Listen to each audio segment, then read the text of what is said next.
y que sigáis disfrutando en lo que nos queda. Vamos a dar comienzo al orden del día del pleno, la sesión ordinaria del 28 de diciembre.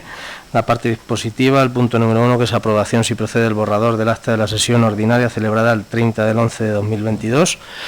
Lo han repasado los grupos, no sé si tienen alguna cuestión. Será aprobada por unanimidad. En el punto número 2, propuesta de modificación plan estratégico de subvenciones 22-23, anualidad 23.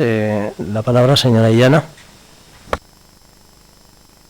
Que la señora secretaria nos informe, porque tras ver ayer en la Comisión de Hacienda la retirada del plan estratégico, proponemos la retirada para ver los errores exactos que había y no traerlo con más errores. Entonces, no sé, se retira y ya está, ¿verdad?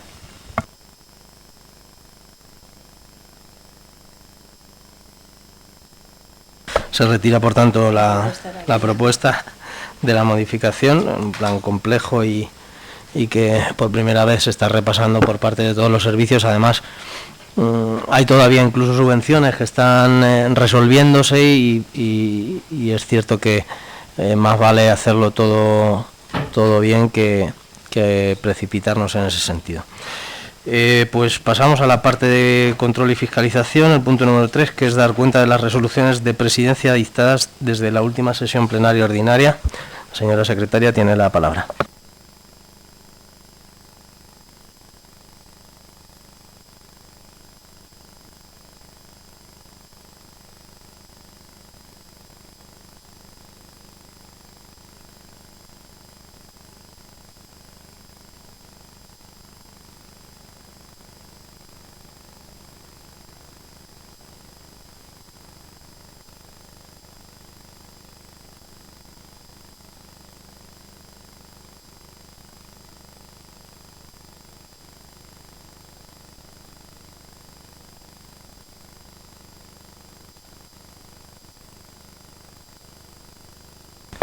Muchísimas gracias. Antes de pasar a ruegos y preguntas, se han presentado 3 mociones por parte del Grupo Popular. Lo que no sé es el orden. Y por tanto, si me indican el orden de entrada. La EBAU, vale. Pues la primera que vamos a ver para la declaración de urgencia es la moción del Grupo Popular relativa a la implantación de una prueba única en toda España de evaluación de bachillerato y acceso a la universidad que garantice la igualdad de oportunidades en el acceso a la universidad. No sé quién defenderá la declaración de urgencia. Rayan, tiene usted la palabra. Buenos días, ¿se escucha? Gracias, presidente. ¿No se escucha? ¿Sí? El derecho a la educación se recoge en nuestro país en el artículo 27 de la Constitución, que además señala el deber de los poderes públicos a garantizarlo. El objetivo de este derecho es el pleno desarrollo de la personalidad humana. Para hacerlo efectivo, el sistema educativo debe respetar los principios de libertad e igualdad, aspirando a la excelencia de calidad en la enseñanza. Para el Partido Popular, la libertad de elección y la igualdad de oportunidades son los principios rectores de la política educativa. Sin embargo, la realidad actual no ofrece las perspectivas de desarrollo por las que aboga este partido. La aprobación de la LOMLOE ha supuesto el retroceso a la hora de evaluar los conocimientos de nuestros jóvenes y de dotarles de las competencias y conocimientos necesarios en una economía global. Cada curso académico, más de 300.000 estudiantes pueden examinarse de la prueba de acceso a la universidad conocida como EBAU. A partir de la llegada al gobierno de Pedro Sánchez, esta prueba se ha trivializado considerablemente. Con ello desaparece la capacidad para ordenar a los estudiantes según el esfuerzo realizado en el acceso a la universidad. El objetivo de la EBAU tiene una doble función. En primer lugar, permite el acceso al sistema universitario español y, en segundo lugar, las notas que se obtienen en la evaluación se utilizan para la admisión en cada titulación. Este sistema sigue un proceso de concurrencia competitiva que depende de la oferta de plazas de cada titulación y de su demanda. De hecho, las titulaciones más solicitadas requieren una nota muy alta. Sin embargo, las pruebas no son iguales para todos los estudiantes, puesto que se produce una distorsión en el sistema desde la perspectiva de la equidad y de la eficiencia. A lo largo del territorio español asistimos a pruebas diferentes con distinta estructura o bloques de contenidos y con diferentes criterios de corrección. La dificultad del examen depende del lugar donde viva el estudiante, motivo por el que el Partido Popular se opone a esta distorsión del sistema educativo. La propuesta del Gobierno de BAU consiste en una nueva prueba de acceso a la universidad basada en un ejercicio general de madurez que sustituirá a los ejercicios de las materias comunes y otro que corresponderá al ejercicio específico sobre la materia de modalidad elegida por el estudiante. Este examen presenta la dificultad de su difícil objetivación y más complicada homologación al variar entre comunidades. Esto es más grave cuando la LOMLOE permite examinarse a los estudiantes de la EBAU con asignaturas suspensas, como sucede en La Rioja, País Vasco, Comunidad Valenciana, Castilla-La Mancha, Extremadura, Canarias, Baleares, Cataluña y Navarra. Como resultado, y dependiendo del origen geográfico, un estudiante puede encontrarse en desventaja para acceder a una titulación respecto a otros, solo por la exigencia académica a la que se enfrenta.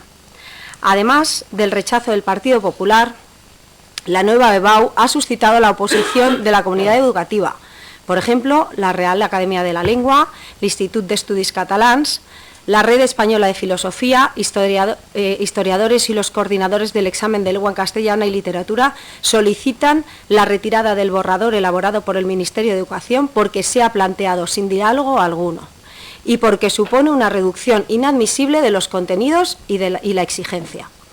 La RAE critica igualmente la falta de concreción de las competencias esenciales a evaluar y la mezcla de materias como lingüísticas, historia y filosofía en un mismo texto.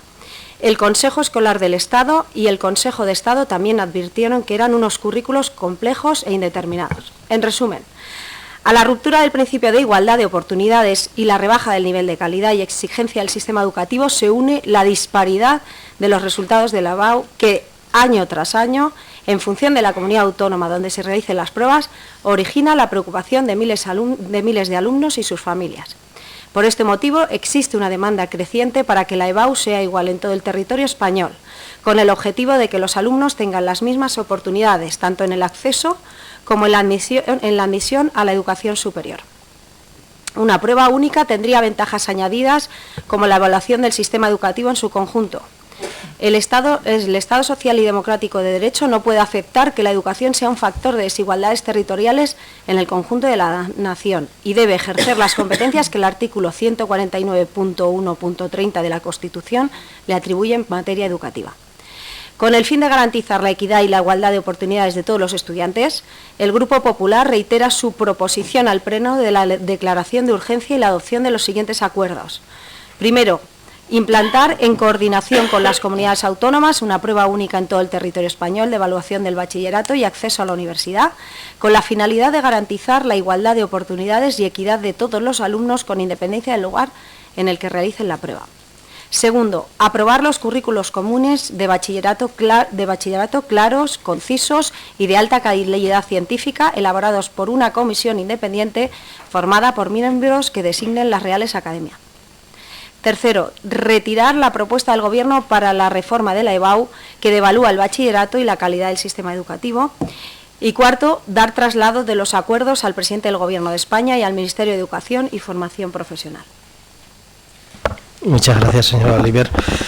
Bueno, haré una contestación o una alusión a esta moción, pero que me va a servir para el resto de mociones que esta mañana se han presentado. Esta es la Cámara de Representación Provincial y obviamente los asuntos que aquí se tratan son de índole provincial. Yo no digo que esta moción no tenga influencia, porque la EBAU también afecta a la provincia de Cuenca, pero ya ha habido otros órganos, como es el Congreso de los Diputados y el Senado, donde esta ley y otras leyes se han debatido, por cierto, con representantes de la provincia de Cuenca, tanto en el Congreso como en el Senado, y lo que no podemos es convertir cada órgano local o cada órgano autonómico en una réplica de lo que ya ha sido el Congreso y el Senado. Por tanto, desde esa perspectiva, consideramos que todo este debate ya ha tenido lugar, también por parte de representantes legítimamente elegidos de la provincia de Cuenca, y por tanto no vemos la necesidad de la declaración de urgencia de dicha moción. Procedemos a la votación de la misma. ¿Votos a favor de la declaración de urgencia? ¿Votos en contra? Queda por tanto rechazada. La siguiente moción sería...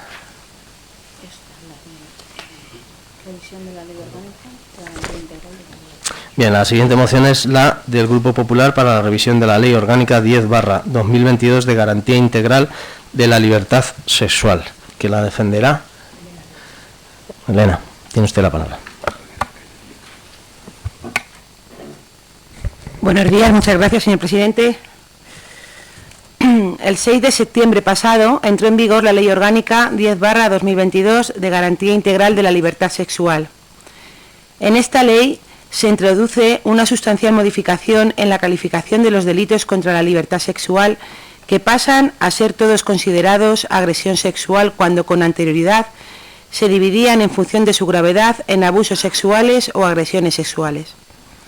Las penas en las que se subsumen esos hechos delictivos, especialmente lesivos para las mujeres y menores, se han visto reducidas para dar cabida a delitos de menor envergadura. Esta circunstancia implica que muchos de los condenados por este tipo de hechos puedan acogerse a una reducción de sus penas, a las que se aplica la prevalencia de la norma más favorable para el reo del artículo 2.2 del Código Penal. Esta situación es especialmente grave si tenemos en cuenta que el Consejo General del Poder Judicial, en su informe al anteproyecto, avisó al Ministerio de lo que ocurriría. La reducción de los límites máximos de las penas comportará la revisión de aquellas condenas en las que se hayan impuesto las penas máximas conforme la regulación vigente. La Comisión Permanente del Consejo General del Poder Judicial emitió un comunicado el 16 de noviembre de 2022 exponiendo que este Consejo General del Poder Judicial, en ejercicio de las competencias que le atribuye el artículo 599.12 de la Ley Orgánica del Poder Judicial, emitió el 25 de febrero de 2021 el correspondiente informe sobre el anteproyecto de Ley Orgánica de Garantía Integral de la Libertad Sexual, que fue aprobado por unanimidad. Y reiteró lo indicado antes de su aprobación.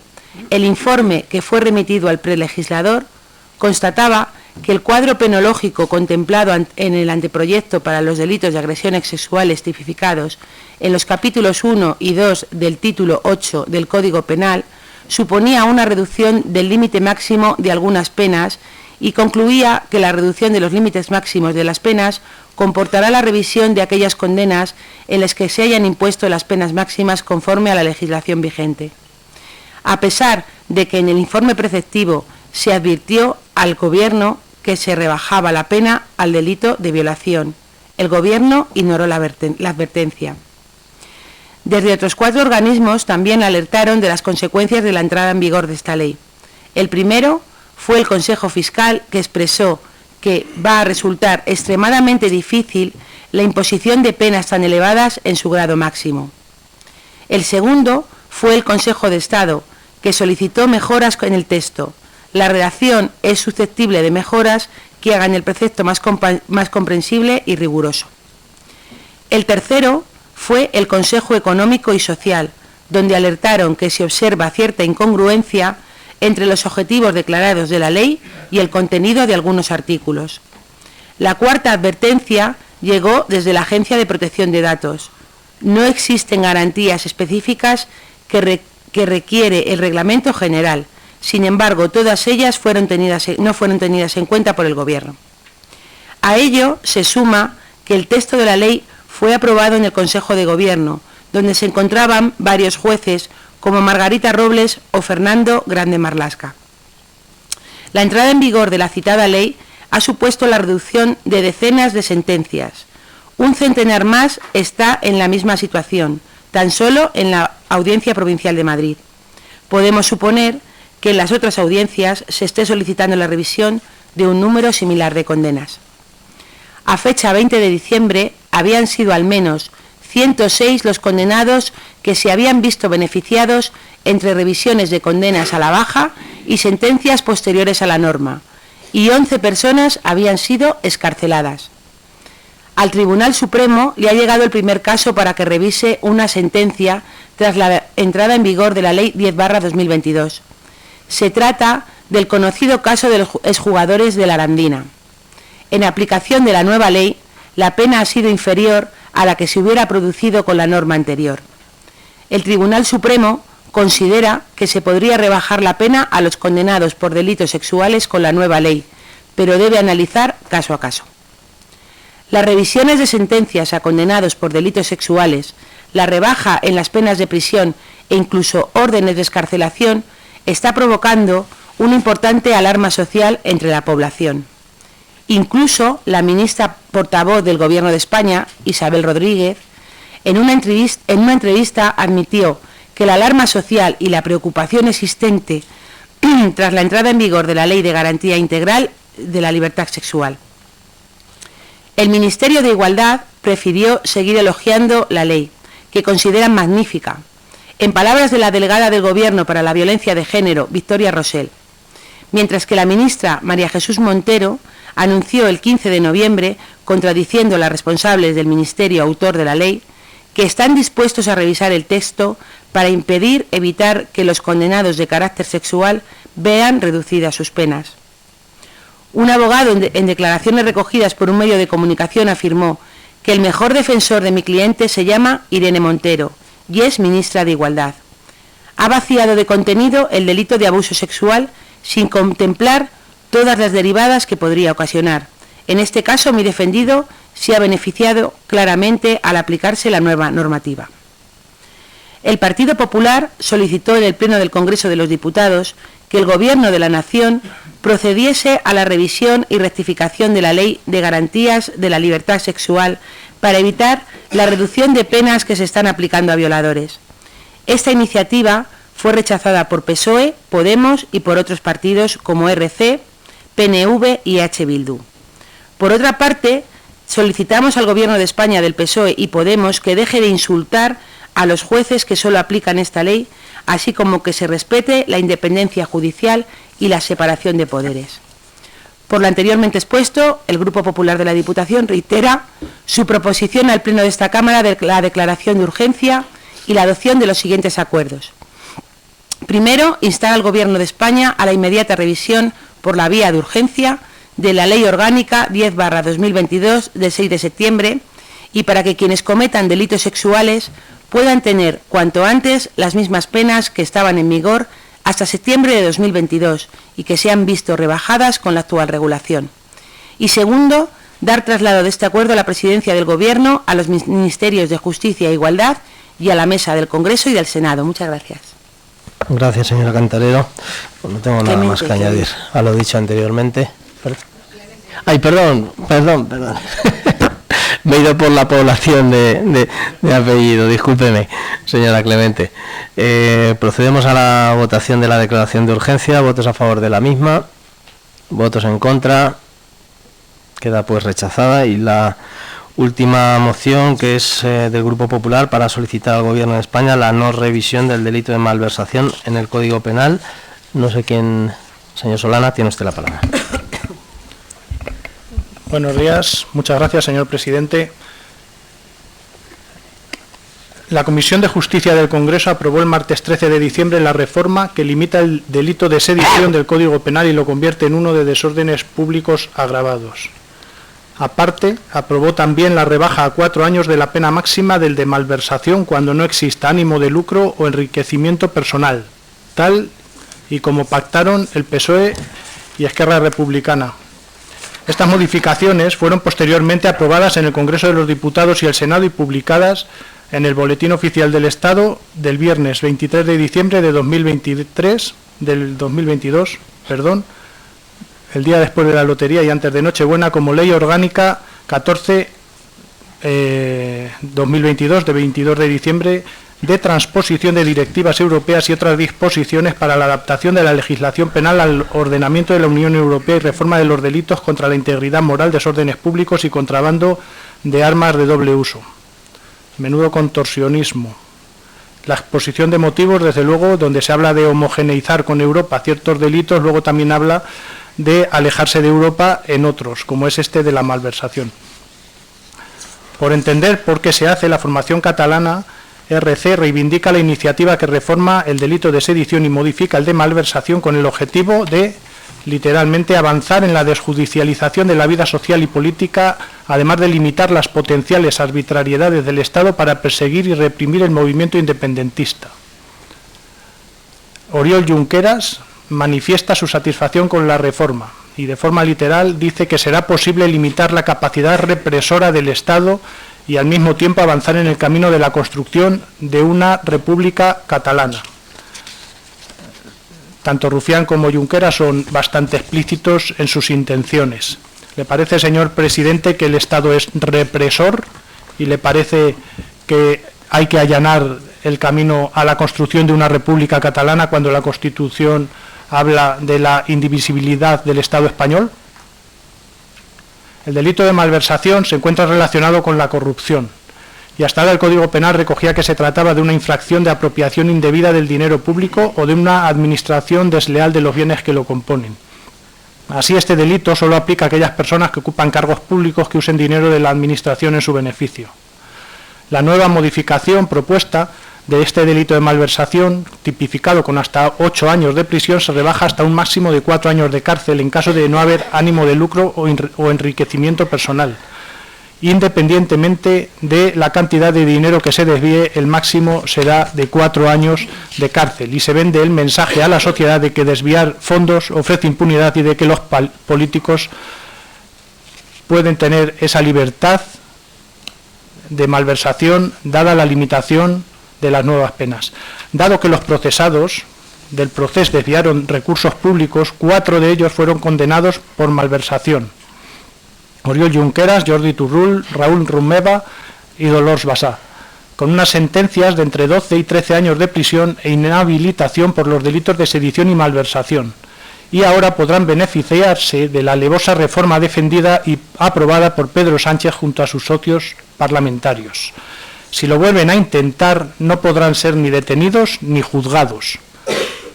¿Cómo no van a intentarlo? ¿Cree usted que van a intentar volver a convocar un referéndum ilegal o a promover una declaración de independencia como la que ya hicieron en octubre del 2017 a sabiendas de que el Estado no los va a poder detener? En definitiva, esta modificación del Código Penal es una cesión del Gobierno a los independentistas que intentaron romper la unidad de la nación española, amparados en su posición institucional como miembros del Gobierno de la Generalitat, y la convocatoria de un referéndum ilegal de autodeterminación en octubre de 2017, así como la vulneración del ordenamiento jurídico y constitucional con la Declaración de Independencia del 27 de octubre de ese mismo año.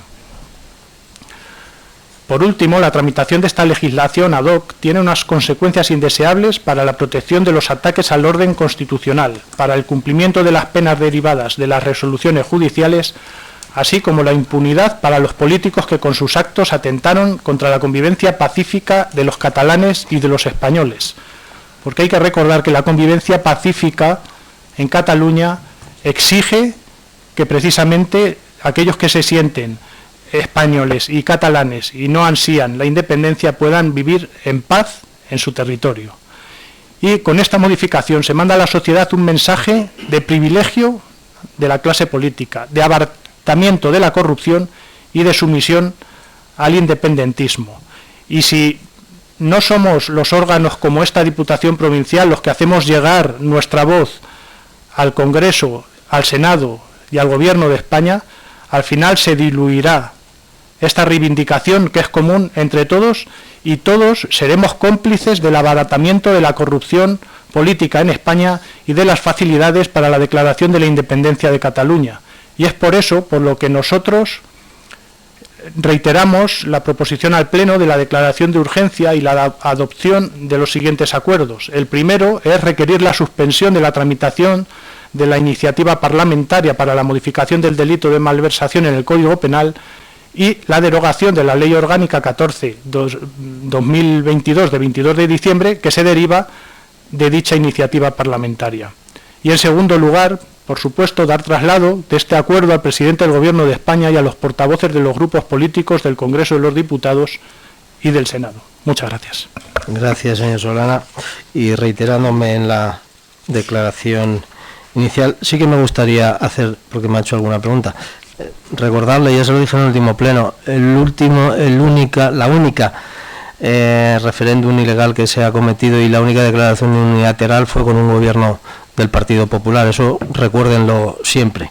Y no se olvide tampoco que esta reforma abre nuevos delitos. Uno que se llama delito de enriquecimiento ilícito, que a lo mejor a algunos compañeros a nivel nacional les preocupa más que la malversación y la sedición. Sin más, vamos a proceder a la votación de la declaración de urgencia. ¿Votos a favor de la declaración de urgencia de la moción? ¿Votos en contra? Queda, por tanto, rechazada la declaración de urgencia. Pasamos al último punto, que son ruegos y preguntas.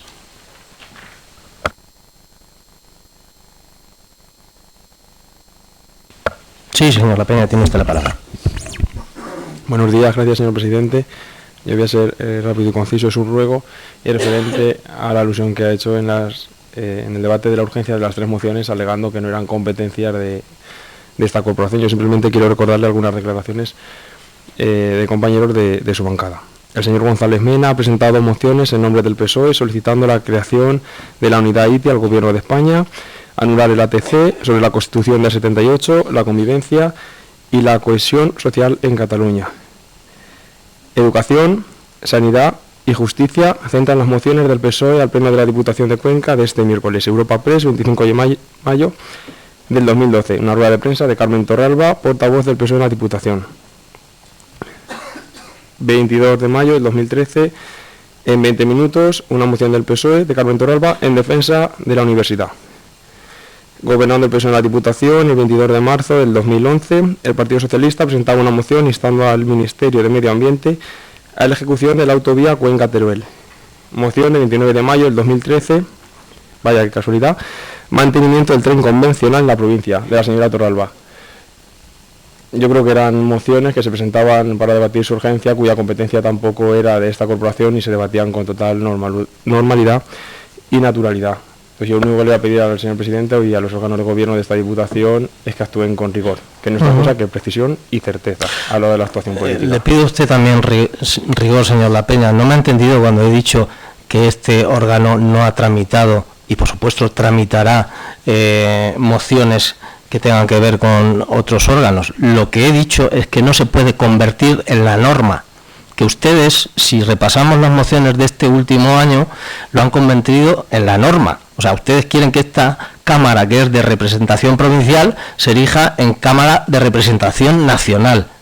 No significa que no pueda haber mociones de ámbito nacional. Yo eso no lo he dicho, no me lo habrá escuchado y podrá repasar el vídeo. Lo que estoy diciendo es que no se conviertan en la norma, y ustedes la han convertido en la norma. Por tanto, ante esa actitud, nosotros les tenemos que decir que ya tenemos representantes, y usted mismo ha nombrado alguno que es senador o senadora, y tenemos nuestros representantes en las Cortes y en el Senado para defender todo esto que ustedes están diciendo ahora mismo.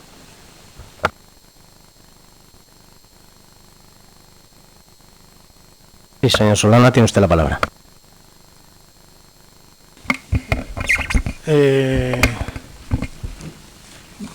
Yo quería hacer simplemente un ruego de propósito de Año Nuevo, ahora que quedan pocos meses para el final de la legislatura, y es pedirle, señor presidente, que sea un poco menos ridículo, un poco menos sectario y un poco menos opaco.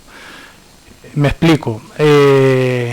Creo que debería usted intentar en estos últimos meses de la legislatura ser un poco menos sectario y apoyar todos los requerimientos que recibe de la provincia, y no limitarse simplemente a seguir ayudando a su pueblo, que no ha tenido bastante con los 180.000 euros del año pasado, sino que ahora mismo se ha vuelto a autoadjudicar una ayuda de 40.000 euros para reparar las infraestructuras de saneamiento de su pueblo, lo cual no decimos que no lo necesite, pero hay pueblos en la provincia que siguen incluso sin seguir siendo recibidos en esta casa, y hay requerimientos que seguramente son más urgentes, que no han sido contestados, y no han sido capaces ni siquiera de ayudar a los pueblos de la provincia que han organizado ferias de artesanía durante este año 2022.